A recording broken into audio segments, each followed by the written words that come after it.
DPA news Marathi, शोध सत्य बातमीचा. आषाढी वारी म्हणजे महाराष्ट्राच्या आध्यात्मिक क्षमता आणि भक्ती परंपरेचा जिवंत उत्सव.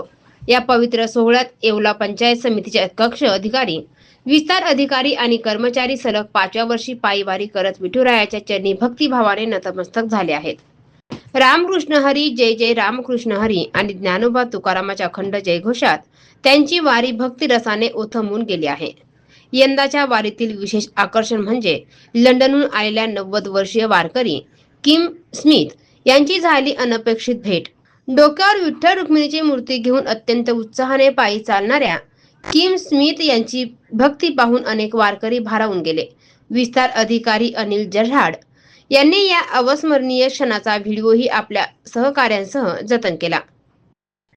कक्ष अधिकारी अण्णा पैठणकर यांनी वारीचे महत्त्व सांगताना भावुक शब्दात म्हटले, विठ्ठलाची कृपा असल्यानेच आम्हाला जीवनात धैर्य आणि नोकरी मिळाली. आई वडिलांनी दिलेले संस्कार आणि समाजसेवेची शिकवण जपत आम्ही दरवर्षी पायी वारी करतो. वर्षभर जनतेच्या सेवेत राहतो, मात्र आषाढी वारी कधीही चुकवत नाही. विस्तार अधिकारी अनिल जऱ्हाड म्हणाले, वारीत श्रीमंत गरीब जात पात धर्म असा कोणताही भेदभाव नसतो. येथे प्रत्येक जण फक्त विठ्ठलाचा वारकरी असतो. साधू संतांचा सहवास, अभंग, कीर्तन, ज्ञानेश्वरी, भागवत आणि पसायदानाचा संदेश मनाला नवी ऊर्जा देतो. त्यामुळे प्रत्येकाने आयुष्यात एकदा तरी पायी वारीचा अनुभव घ्यावा.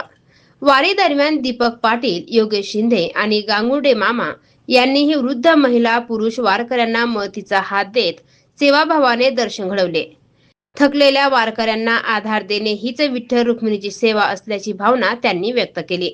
वारीचा 5वा-6वा टप्पा पार करतानाही कोणताही थकवा जाणवत नसल्याने सांगत अधिकारी कर्मचारी म्हणाले की विठ्ठल नामाच्या गजरात चालताना पायातील वेदना, संसारातील चिंता आणि दैनंदिन ताण आपोआप दूर होतात. संतांच्या अभंगातून मिळणारी जीवनमूल्ये समाजसेवेसाठी नवी प्रेरणा देतात. यावेळी संत तुकाराम महाराजांचा अभंग वारकऱ्यांच्या ओठांवर अखंड घुमत होता. सुंदर येते ध्यान उभे विटेवरी, करकटावरी ठेवून या. तसेच विठ्ठल गीती गावा, विठ्ठल चित्ती ध्यावा, विठ्ठल उभा पाहावा विटेवरी. या अभंगाच्या सुरावटीत वारकरी विठुरायाच्या भेटीची आस मनात बाळगून पंढरीच्या दिशेने वाटचाल करत आहेत. DPA न्यूज साठी प्रतिनिधी प्रवीण पाटील, येवला. ताज्या घडामोडी व अपडेट जाणून घेण्यासाठी आताच DPA न्यूज चॅनलला सबस्क्राईब करा आणि बेल आयकॉन क्लिक करायला विसरू नका.